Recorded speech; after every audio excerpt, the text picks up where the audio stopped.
আপনারা যারা unwanted pregnancy এড়াতে চান কিন্তু আইপিএল, কন্ডোম, সেফ পিরিয়ড কোনো কিছুই পছন্দ করেন না, তাদের জন্য আমার কাছে রয়েছে বেস্ট সলিউশন, তাও আবার ফ্রিতে, অন্তরা কন্ট্রাসেপটিভ ইনজেকশন, যা একটি প্রোজেস্টিন ভিত্তিক গর্ভনিরোধক। এতে ডিএমপিএ থাকে 150 mg প্রতি ডোজে।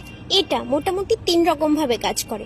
প্রথমত ওভুলেশন অফ করে, দ্বিতীয়ত জরায়ুর ভেতরে থাকা মিউকাস লেয়ারটাকে অনেকটা থিক বা ঘন করে দেয় যাতে না স্পার্ম ওখানে এন্টার করতে পারে, আর তৃতীয়ত জরায়ুর ভেতরে থাকা আস্তরণটাকে অনেকটা পাতলা করে দেয় যাতে না ভ্রূণ ওখানে গিয়ে তৈরি হতে পারে। আর এই অন্তরা পিরিয়ডের প্রথম 7 দিনের মধ্যে নিলে সবচেয়ে ভালো। তারপর থেকে প্রত্যেক 3 মাসে একবার করে মাসেলে ইনজেকশন নিলেই ব্যাস।